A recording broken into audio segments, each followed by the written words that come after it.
देखो, बात कर रहे हैं हम रोटेशन की एक्सरसाइज की, एनसीईआरटी एक्सरसाइज की।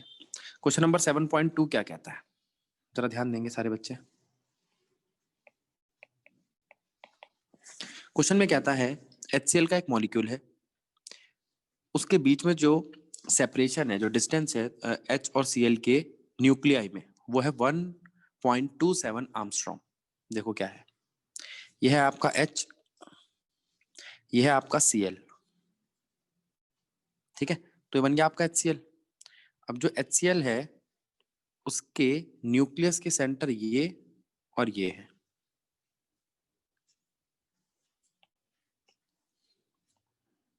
जोड़ दिया। अब ये डिस्टेंस आपको दिया हुआ है,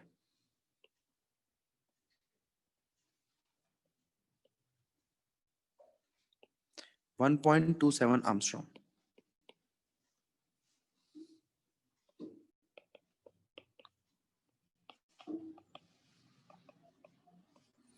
दूसरी बात, find the approximate location of the centre of mass of molecule. और हमें दिया हुआ है कि क्लोरीन का मास जो है वो हाइड्रोजन के मास से 35.5 टाइम्स ज्यादा है। तो पहले आप लेट कर लो, let mass of hydrogen m, तो मास ऑफ क्लोरीन कितना होगा 35.5 m। खत्म बात। अब कोई आपको कहे कि सेंटर ऑफ मास निकालो, तो ये आपका है m1, ये आपका है m2, और हम जानते हैं सेंटर ऑफ मास जो होता है वो होता है m1, उसकी position r1 plus m2 r2 divided by m1 plus m2। आपके पास m1 m2 है, लेकिन क्या आपके पास r1 r2 है? r1 r2 तो आपको लेके चलने पड़ेंगे, ठीक है। इस अगर मैं ये कहूं कि यहां पर r1 है आपका 0, r1 है 0 और r2 है जितना उसका डिस्टेंस है, ठीक है। या तो मैं इसको 0 मान लूं और इस पॉइंट को एक वैल्यू दे दूं, तो कितना फर्क आएगा इसमें, 1.27 10 की पावर -10 मीटर, ठीक है। तो R2 जाएगा 1.27 10 की पावर -10 मीटर। तो यहां से आपका R आ जाएगा, सारी चीजें हैं। यहाँ पर M कट जाएगा आपका, अगर मैं वैल्यू रखूं यहाँ पे M0 प्लस M 1.27 35.5 M,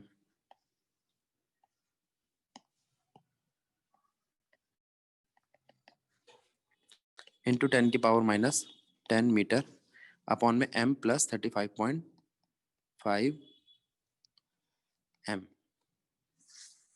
ठीक है। तो यहां से आपके पास R की वैल्यू आ जाएगी।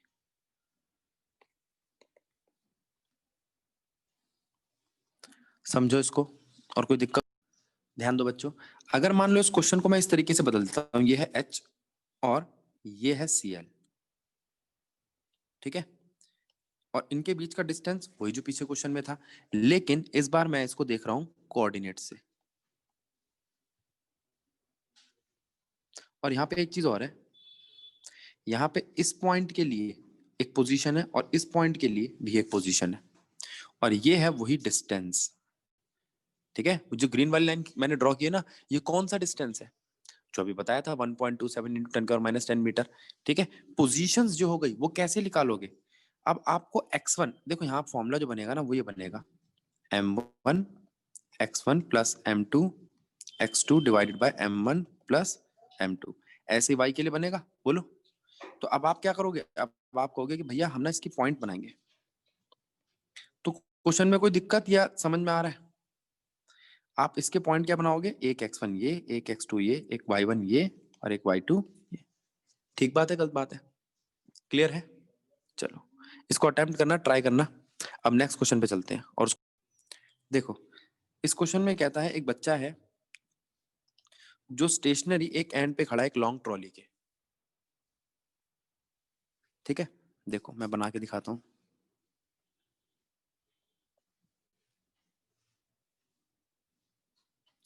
अब ट्रॉली कैसे बनाए? मान लो ये ट्रॉली है, एक बार इसका partition,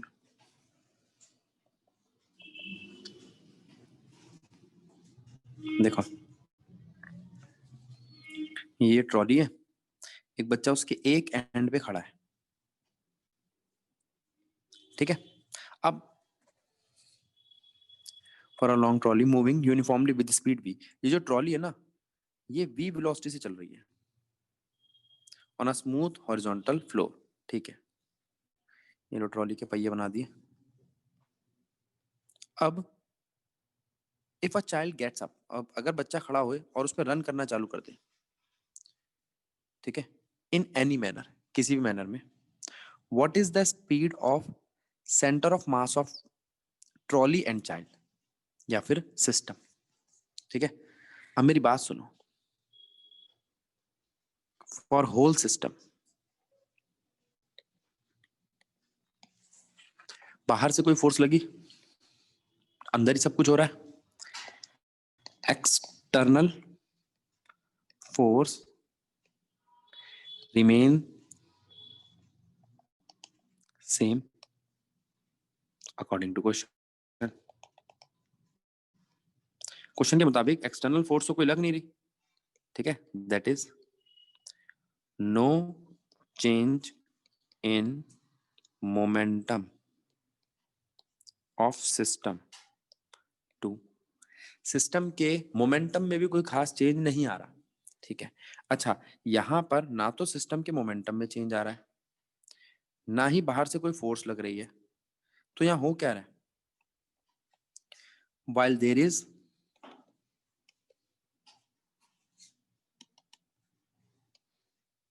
net change in internal energy only,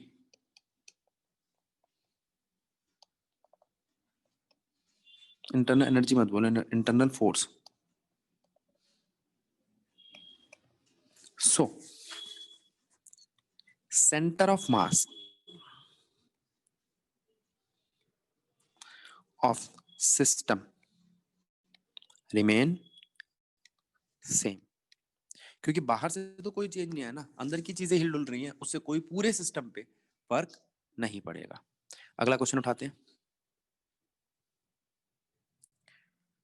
देखो इसको, देखो क्या कह रहा है, अब जरा ध्यान दो क्या कह रहा है। कहता है show that the area of triangle contained between vectors a and b is half of the magnitude of a cross b। पहले आप ना एक वेक्टर बना लो, ये हमने कब करा था, लॉ ऑफ पैरेललोग्राम में, ठीक है। हम वहां पर ये दो वेक्टर बनाते हैं, ये रहे दो वेक्टर, कैसे वेक्टर है, को इनिशिएटिव वेक्टर, को इनिशिएटिव वेक्टर है। अब ये जो दोनों को इनिशिएटिव वेक्टर है ए और बी, उसमें थीटा ये है, ठीक है। अब जरा बात सुनना, इसको थोड़ा और झुका लेते हैं,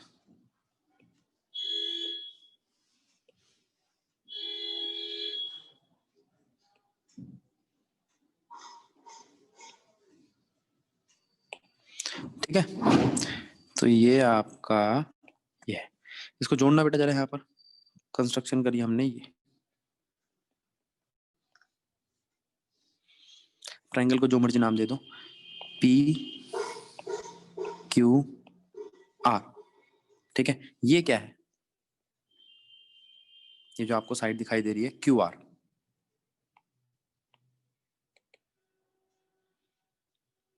अगर मैं ये कहूं ये ए है, ये बी है, ठीक है, और ये वही जो हम लॉ ऑफ पैरेललोग्राम में इसको बंद कर देते थे, ये बन गया आपका पैरेललोग्राम, ठीक है। तो यहां पे क्यू आर क्या है, परपेंडिकुलर, और साइन थीटा का फॉर्मूला लगाऊं तो इस ट्राइंगल में साइन थीटा क्या है बेटा आपका, परपेंडिकुलर अपॉन में हाइपोटेनस पी आर, ठीक है। क्यू आर तो निकालना है,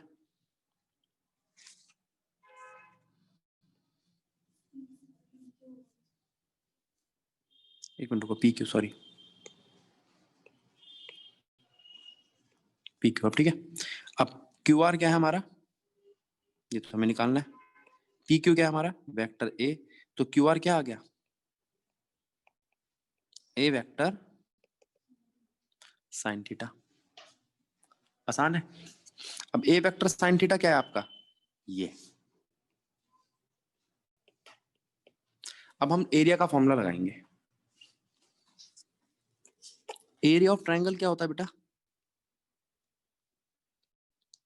half of base into altitude या हाइट, जो आप बोलना चाहो, ठीक है।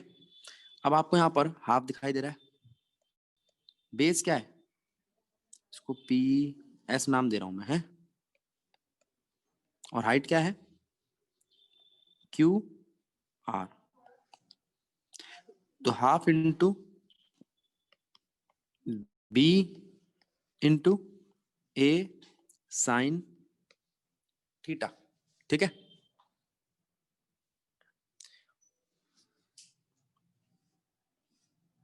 एक मिनट को, इस पे वेक्टर मत लगाओ बेटा किसी पे भी, अभी हम सिर्फ मैग्नीट्यूड की बात कर रहे हैं, लेंथ का मैग्नीट्यूड ले रहे हैं ना सिर्फ, इसलिए ये तो वेक्टर रहेंगे, हाँ, यहाँ वेक्टर मत लगाओ। अब देखो, तो ये आपका बना एरिया ऑफ ट्रायंगल, और एरिया ऑफ ट्रायंगल किसके इक्वल आया, half b a sine theta, और बी ए साइन थीटा क्या बन जाएगा आपका, ए क्रॉस बी, यानी कि क्रॉस प्रोडक्ट। तो half of cross product is equals to area of triangle. बात ठीक है गलत है, ठीक है। पहले क्वेश्चन डिस्कस कर लेते हैं। Show that a dot B cross c is equal in magnitude to the volume of parallelepiped. ठीक है, पहले हम ये देखते हैं a dot B cross c क्या है। ये तो क्रॉस प्रोडक्ट है, और ये जो भी इन दोनों का रिजल्टेंट आएगा फिर उसका डॉट प्रोडक्ट, ठीक है, ये करना है हमें। और पैरेललोपाइप्ड क्या है, ये कौन सी फिगर है, क्या ये पैरेललोग्राम है,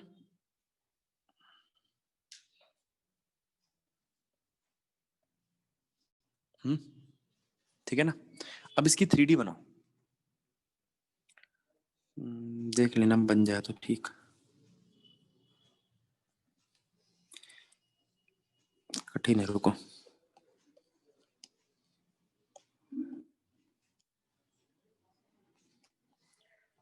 ये इसकी 3D है,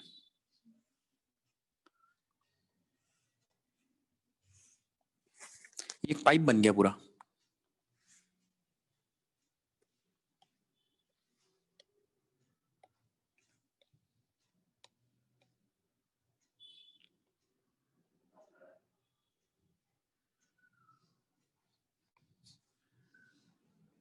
ये है पैरेललोपाइप्ड।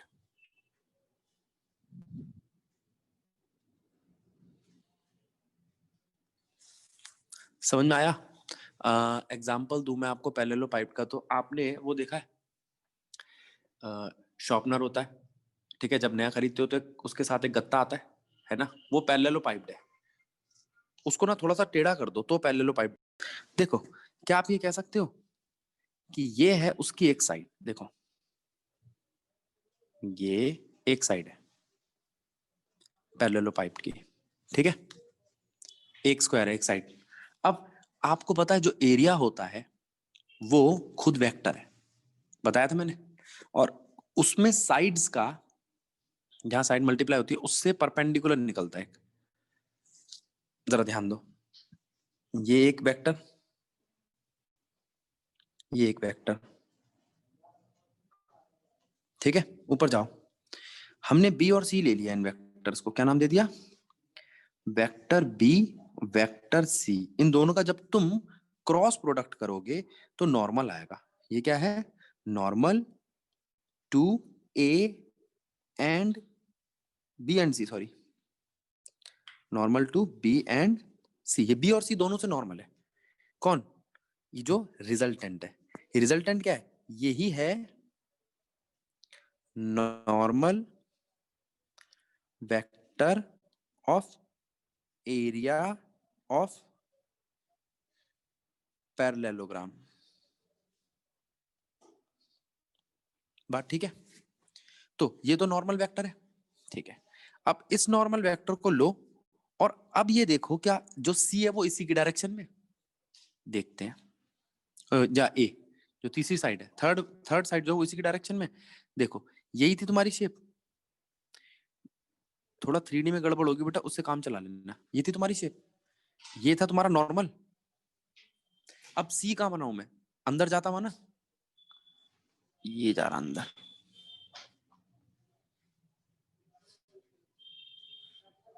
ठीक है। अगर ये बनाया ना सी, तो नॉर्मल भी ऐसा ही बनाओ, ये है नॉर्मल।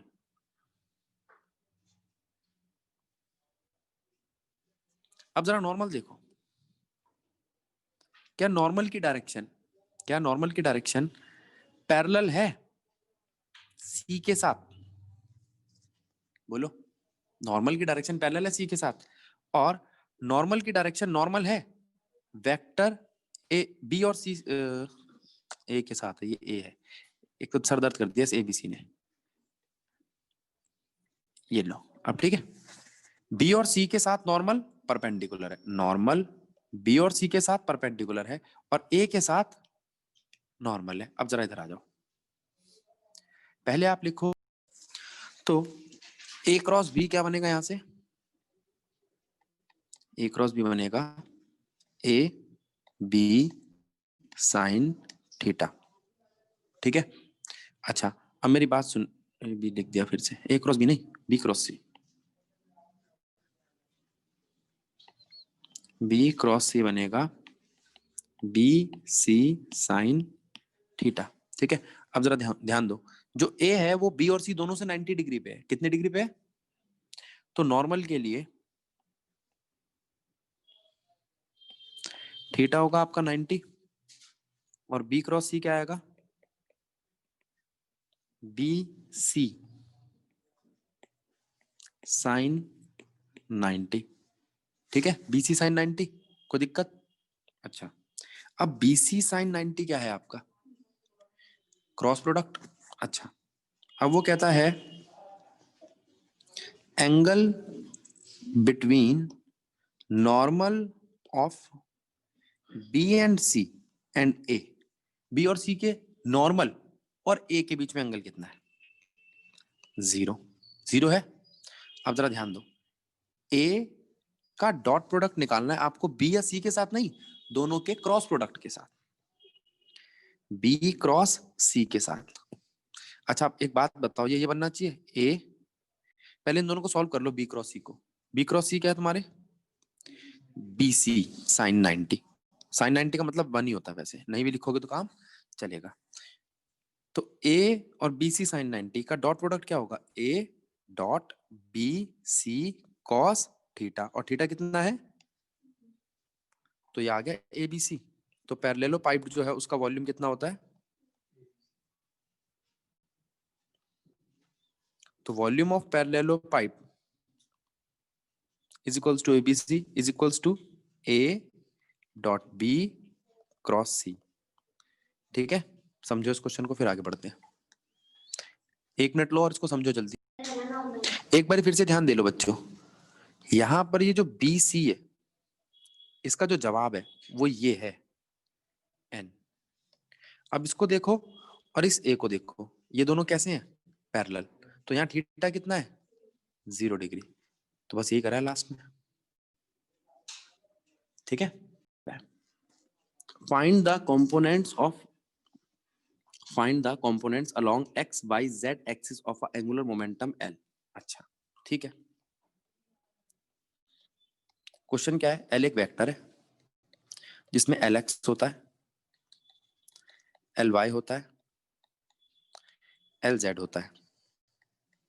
इसके कंपोनेंट निकालने आपको, जिसमें पोजीशन वेक्टर आर है, तो पोजीशन वेक्टर आर लो। आर को हम लिख सकते हैं x i y j z k. Momentum जो है इसमें वो पी है, पी को लिख सकते हैं हम p x i p y j p z k. ठीक है। अच्छा, show that if the particle moves only in x Y plane angular momentum has only a z component. उसको हम बाद में बताएंगे, पहले ऊपर जो क्वेश्चन का है उसको देखते हैं। Find the components of x Y z axis of angular momentum of particle. ठीक है, मुझे निकालना क्या है, मुझे निकालना है एल। ठीक है, एल के कंपोनेंट्स, तो मैं पहले एल और पी का रिलेशन निकालूंगा। एल होता है r cross product of p. अब आप कहोगे भैया एल तो ठीक है, एल की वैल्यू तो हम लिख सकते हैं एल एक्स एल वाई और एल जेड, लेकिन आर की वैल्यू क्या लिखें? जब भी क्रॉस प्रोडक्ट होता है तो उसको हम निकालते हैं डिटर्मिनेंट से, मैथ्स की एक प्रॉपर्टी होती है ना। तो उसमें हमने लिया आई जे के, ये आता है ना आपको। तो यहां हमने रखा X Y Z, P X P Y P Z. I की सारी चीज होती है पॉजिटिव, जे की नेगेटिव, के की पॉजिटिव। ठीक। अच्छा, अब अगर मैं आपसे कहूं कि अगर आपको आई निकालना है, क्या निकालना है, तो आप y को z से और पी वाई को इस z से मल्टीप्लाई करेंगे तो आपका i आएगा। जरा ध्यान देना।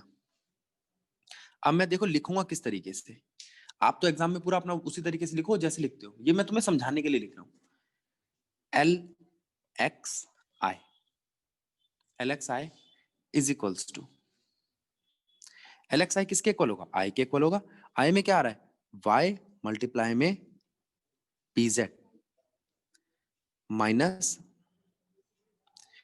पी वाई मल्टीप्लाई में जेड आई। और आप जानते हो कि इधर की चीज से इक्वेट हो सकती है, क्योंकि आई और आई इक्वेट कर रहे हैं। तो यहां से आपको मिल चुका होगा शायद एल एक्स, एल एक्स है Y P Z minus P Z Y. ठीक है कि गलत है दीपक, बात ठीक है? अब मैं तेरे से कहूं कि यहां पर निकालो एल वाई, तो एल वाई क्या होगा, चलो वाई के लिए जे निकालना पड़ेगा, है ना। अब जे निकालने के लिए मुझे एक्स को पी जेड से और पी एक्स को पी एक्स को जेड से मल्टीप्लाई करना पड़ेगा। कर दें, देखो x P Z minus P x Z, ठीक है, जे के लिए। अब एल जेड के लिए, एल जेड के लिए क्या आएगा, लास्ट एक्स को पी वाई से और पी एक्स को, अच्छा एक चीज ध्यान रखना, ये जो वाई वाला निकाला था ना आपने, इसके आगे माइनस जरूर लगा लेना, ये डिटर्मिनेंट की प्रॉपर्टी है। अब तीसरा वाला करो solve, L Z, L Z के is equals to X minus X multiply में पी जेड पी वाई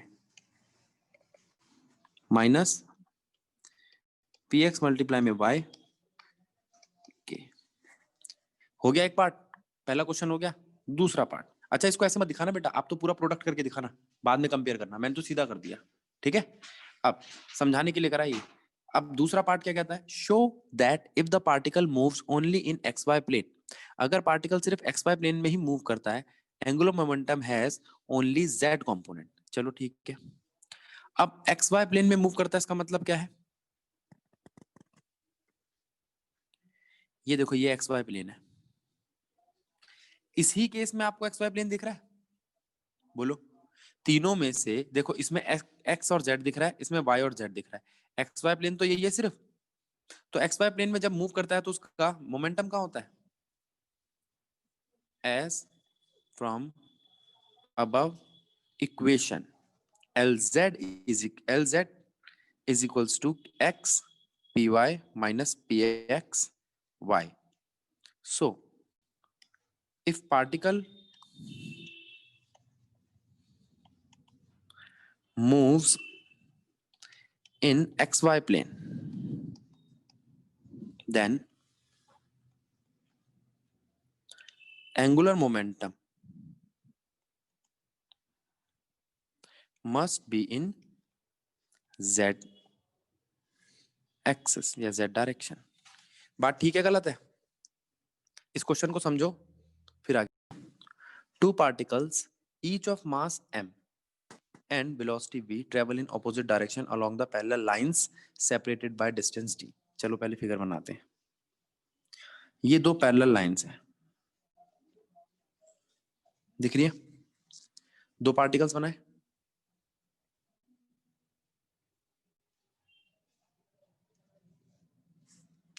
दो पार्टिकल्स हैं, ऑपोजिट डायरेक्शन में जा रहे हैं, एक इधर जा रहा है, एक इधर जा रहा है। कोई दिक्कत? पार्टिकल 1, पार्टिकल 2, दो पार्टिकल्स है, ऑपोजिट डायरेक्शन में जा रहे हैं, उनके बीच जो पैरेलल लाइन से उनके बीच का डिस्टेंस देखना आप, d है। डिस्टेंस कितना है? d। कोई दिक्कत? ठीक है। अब मैं आपसे कुछ पॉइंट लेने को कह रहा हूं। एक पॉइंट ये ले लो, एक पॉइंट यहां ले लो, एक पॉइंट यहां ले लो, ठीक। अब आपको याद आएगा conservation of energy in vertical motion, उसी का ही भाई है, ठीक है। कौन है ये? उसकी चचेरी मौसी का लड़का। सेम ही क्वेश्चन है, कोई खास फर्क नहीं दीपक, ठीक है।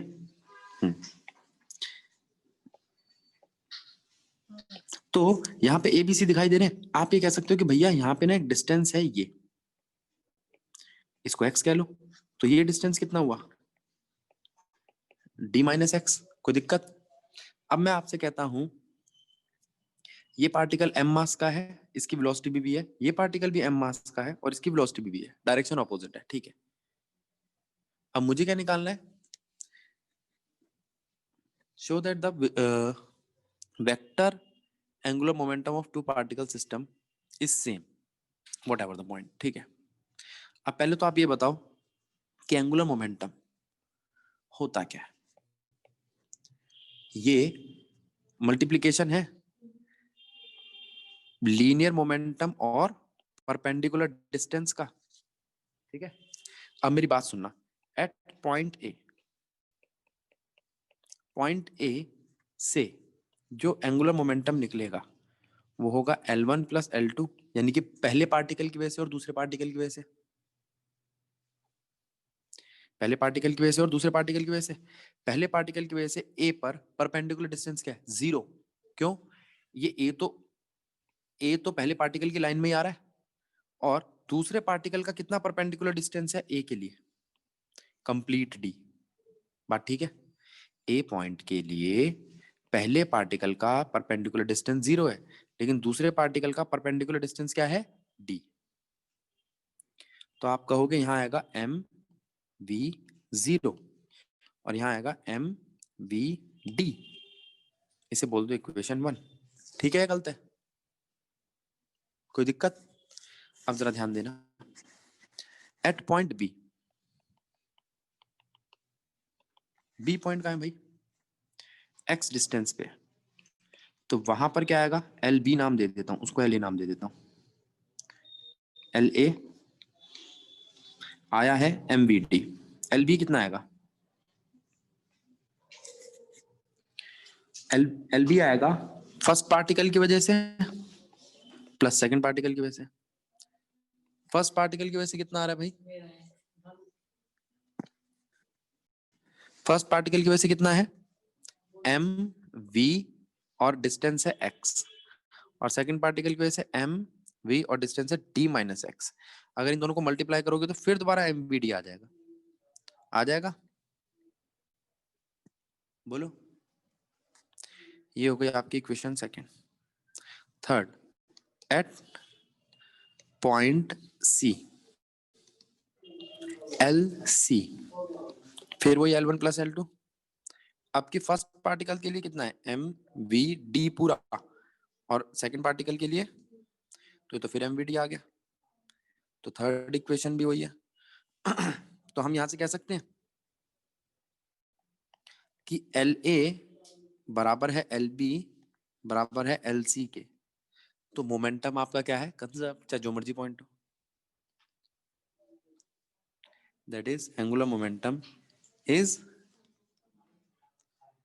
अब ये क्वेश्चन भी है और ये डेरिवेशन भी है।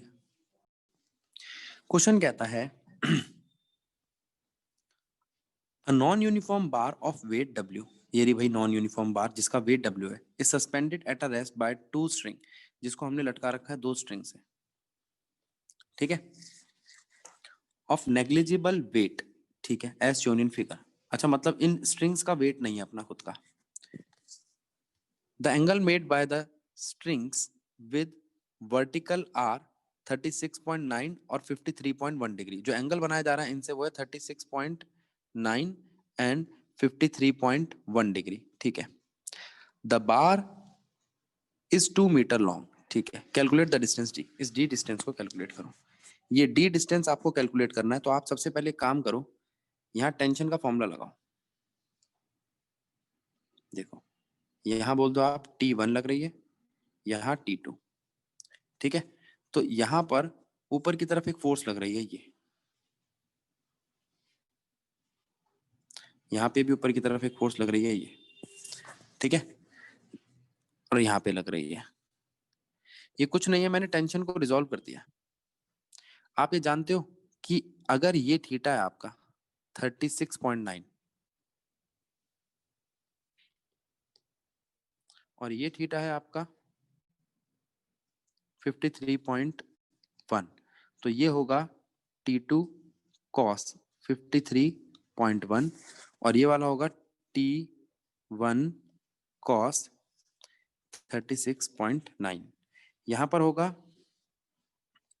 T1 sin 36.9 और T1 sin T2 sin 53.1, ठीक है। अब अगर मैं आपसे ये कहूं तो बात ठीक होगी कि नहीं, जरा देखो। जो ऊपर लग रही 2 फोर्सेस हैं यानी कि कॉस की फोर्सेस, वो नीचे लग रहे वेट के इक्वल है, W is equals to T1 cos 36.9 plus T2 cos 53.1। और दूसरी बात T1 का जो साइन है वो इक्वल है T2 के, ठीक है। तो यहां से T1 T2 का रिलेशन आ जाएगा, आ जाएगा।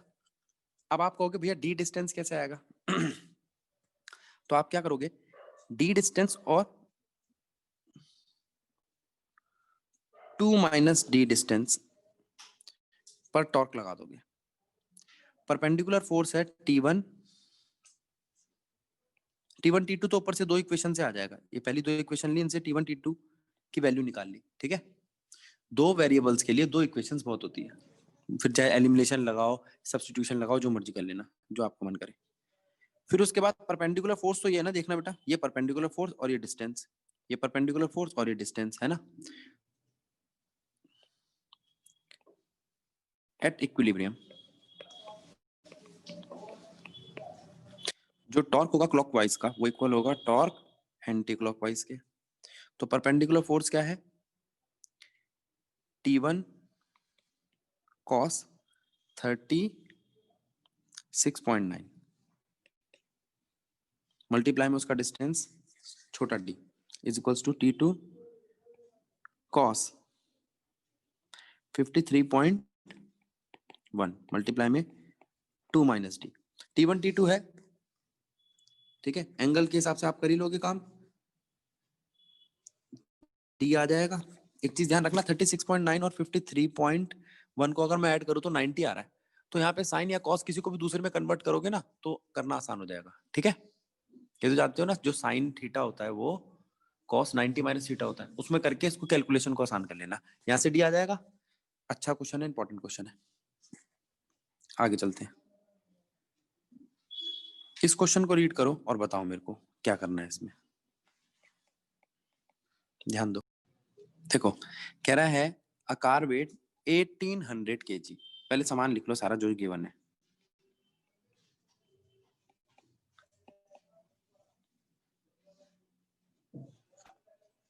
कार का वेट है 1800 किलो,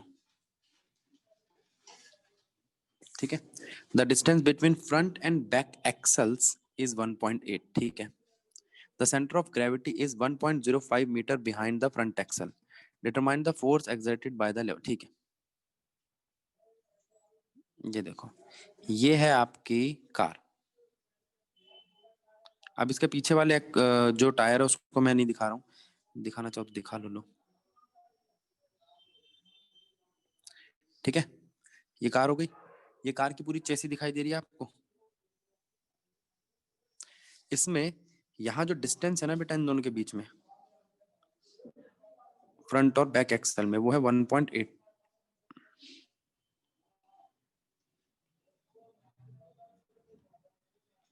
और सेंटर ऑफ मास है 1.05 metre behind the front axle.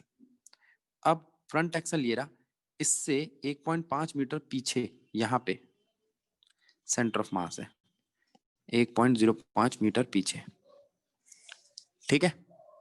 खत्म बात, ठीक है यहाँ तक बात।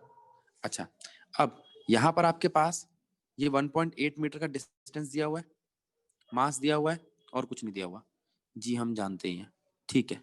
Determine the force exerted by the level. अब एक काम करो, मान लो ग्राउंड इन पे फोर्स लगा रहा है टायर्स पे, ठीक है, और वो फोर्स F1 और F2 है। Force exerted by ground on front wheel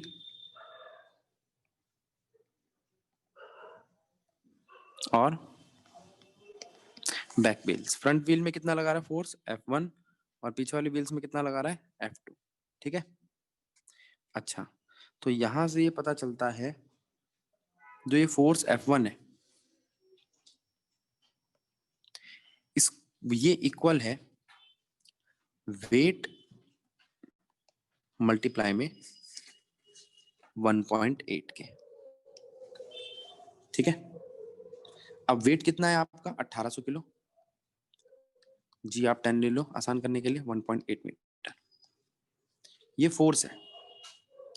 इसके साथ आप मल्टीप्लाई कर दो,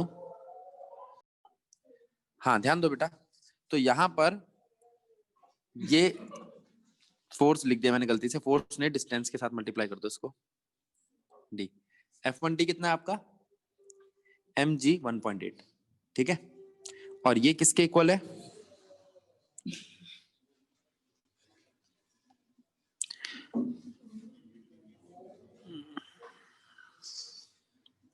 एक मिनट रुको, हमने F1D को मल्टीप्लाई करा है ना, हाँ, और एक ले लिया हमने F2D माइनस 1.05, ठीक है।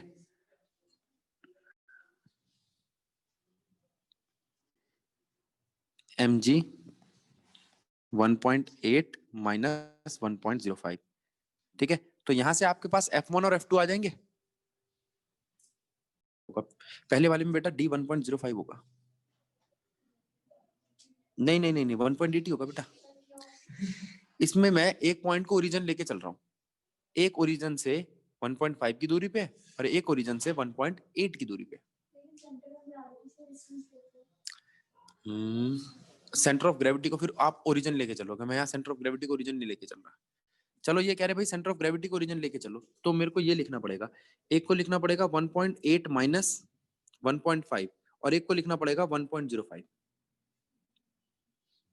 फिर इसको 1D मत लिखो, D डैश लिख दो, ये ले तेरे हिसाब से कर दिया। अब ठीक है, अब मैंने क्या किया, सेंटर ऑफ ग्रेविटी को ही 0 ले लिया, ओरिजिन ले लिया। अब ठीक है, mg ये उसमें कोई दिक्कत नहीं, दोनों में 0.75। अब मेरी बात सुनो, ये F1 और F2 यहां से निकल जाएगी कि निकलेगी, लेकिन F1 और F2 है क्या, वो तो फोर्सेस है फ्रंट और रियर एक्सल पे। उसने मांगा है मेरे से क्या, व्हील पे कितनी लगेगी, तो फ्रंट व्हील पे कितनी लगेगी F1/2 और बैक व्हील पे कितनी लगेगी F2/2। समझ आया, क्लियर है। कहता है torque of equal magnitude are applied to a hollow cylinder and a solid cylinder, ठीक है, both having the same mass and radius. मान लो मास है m दोनों का ही और रेडियस है r दोनों का, ठीक है। The cylinder is free to rotate about its standard axis of symmetry and sphere is free to rotate about an axis passing through its center, ठीक है। Which of the two will acquire a great angular speed, ठीक है। हमारे पास similar क्या क्या पहले पकड़ते हैं। मास सिमिलर है, रेडियस सिमिलर है,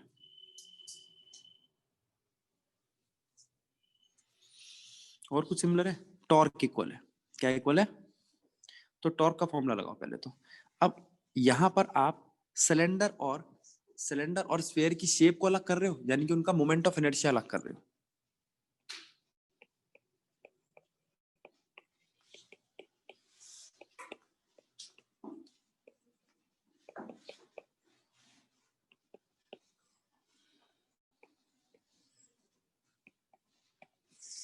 मोमेंट ऑफ इनर्शिया सिलेंडर का होलो है कि सॉलिड है? होलो, तो वो होता है mr²। और स्फीयर का होता है 2/5 या 5/2? 2/5 mr²। खत्म कहानी। और क्वेश्चन के हिसाब से जो टॉर्क है सिलेंडर का, वो टॉर्क इक्वल है स्फीयर के। सिलेंडर का टॉर्क कितना है? मोमेंट ऑफ इनर्शिया मल्टीप्लाई में अल्फा, ठीक। खत्म कहानी। अब ये हो गया आपका mr² अल्फा 1 और ये हो गया आपका 2/5 mr² अल्फा 2, ठीक है। तो यहाँ एक्सेलरेशन की रेशियो आ गई आपके पास, उसने एक्सेलरेशन नहीं मांगा। यहाँ पे आपके पास वैल्यू आ गई अल्फा 1/अल्फा 2 इज इक्वल्स टू अल्फा 1/अल्फा 2 कितना आ गया बेटा आपके पास? 2/5।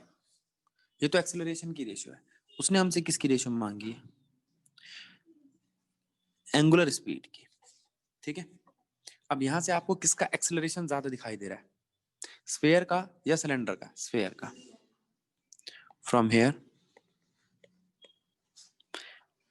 angular acceleration of sphere is greater than angular acceleration of cylinder, that is angular velocity भी जो होगी स्फीयर की वो ज्यादा होगी angular velocity of cylinder से, ठीक है। और कोई चीज यहाँ पे मेरे को दिख नहीं रही जिसको मैं खोल सकूं, या एंगुलर वेलोसिटी के साथ कोरिलेशन बैठता हो तो फिर आपको एल की फॉर्म में लिखना पड़ेगा। एक और टॉर्क का फॉर्मूला है अगर आप वहां जाना चाहते हो तो। टॉर्क को आप जैसे फोर्स होती है आपकी मास इंटू एक्सेलरेशन dp/dt, दिक्कत हो जाएगी dl/dt ले लो, कोई दिक्कत, वो फिर वही dt रह जाएगा। यहाँ पर भी dt रह रहा है, रेट ही रह रहा है, ठीक है। अगर टाइम की बात कर रहे हैं हम तो टाइम कौन ज्यादा देर तक घूमता रहेगा, ठीक है, जिसकी वेलोसिटी ज्यादा होगी। तो यहाँ मत लो उस चीज को, ठीक है। जो करा ठीक है, आगे चलते हैं। अब आगे देखो क्या कहता है। एक सॉलिड सिलेंडर है जिसका मास है 20 kilo. Rotate about it axis, angular speed दे रखी है उसकी 100 रेडियन पर सेकेंड। रेडियस दे रखा है 0.25 metre. What is the kinetic energy associate with it? Half क्या है ये चीज, क्या थी ये? Solid cylinder.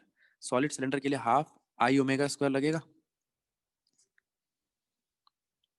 What is the kinetic energy associate with the rotation of cylinder? Half I⍵² लगेगा। और what is the magnitude of angular momentum of cylinder, ठीक है। अब आप कहोगे आई कहां से आएगा? सिलेंडर का आई क्या होगा?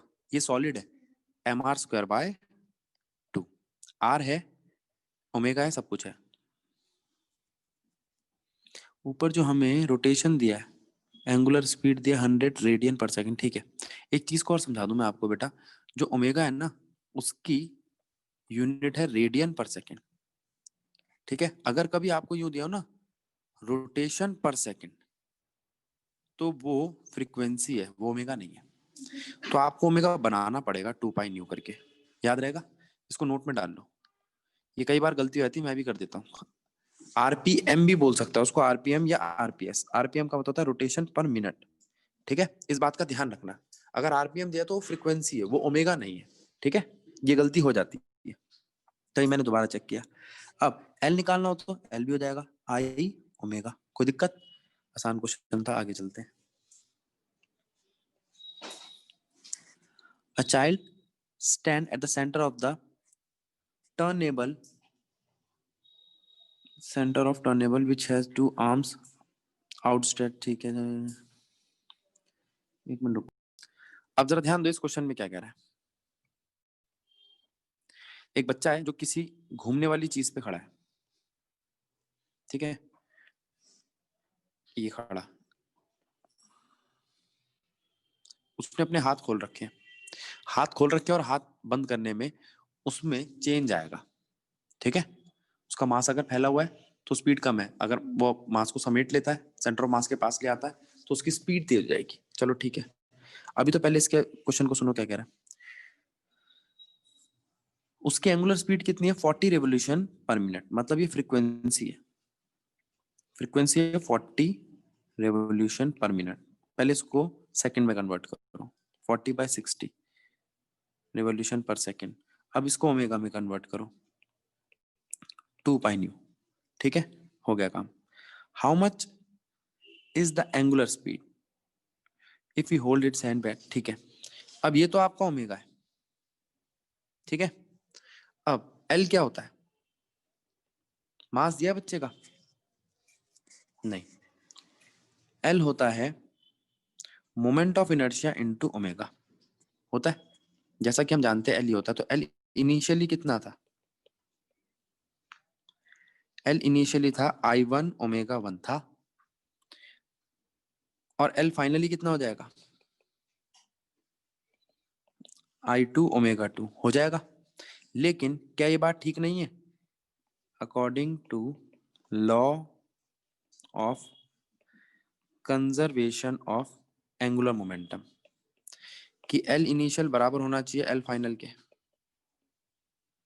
तो मोमेंट ऑफ इनर्शिया मल्टीप्लाई में ओमेगा 1 बराबर होना चाहिए मोमेंट ऑफ इनर्शिया ओमेगा 2 के, और ओमेगा 2 ही तो निकालना है तुम्हें, फाइनल वेलोसिटी वो होगी I1/I2 ओमेगा 1। और वो क्या कह रहा है? इनिशियल से 2/5 टाइम्स ज्यादा है, ओमेगा 2 क्या होगा? अगर मैं इनिशियल को लेता हूं आई, तो I2 कितना है? 2/5 टाइम्स ऑफ आई। बात ठीक है गलत है? और ओमेगा कितना निकाला मैंने अभी? 2 पाई न्यू निकाला है। अब आई से आई तो कट गया, मतलब मुझे आई की जरूरत नहीं है, मैं मास ढूंढ रहा था ना, मास की जरूरत ही नहीं है। ये आ जाएगा 5/2 2 पाई न्यू। बात ठीक है गलत है? अब वो कहता है ये तो बात हुई इसकी, show that the child's new kinetic energy of rotation is more than the kinetic energy जो पहले थी। तो पहले काइनेटिक एनर्जी का फॉर्मूला लिखते हैं। काइनेटिक एनर्जी इनिशियली कितनी होती है भाई? Half I omega square. और अब काइनेटिक एनर्जी कितनी हो गई है? हाफ आई, जो नया वाला है वो कितना है? पहले से 2/5 टाइम्स। I1 लिख रहा हूँ, इसको आई फाइनल लिख रहा हूँ मैं, ओमेगा फाइनल। अभी ओमेगा फाइनल निकालोगे ना, अभी उसका स्क्वायर भी होना है, तो ऑटोमेटिकली ज्यादा हो जाएगी। तो यहाँ पर क्या आएगा? हाफ 2/5 आई, और यहाँ पर 2/5 ओमेगा का स्क्वायर। तो यहाँ पर सॉरी 5/2, तो यहाँ पे एक 5/2 बच जाएगा, क्योंकि तो स्क्वायर है। तो ये आएगा 5/2 times of half I omega square, यानी कि इनिशियल काइनेटिक एनर्जी तो ज्यादा है ना। हाँ, तो final kinetic energy initial kinetic energy से ज्यादा।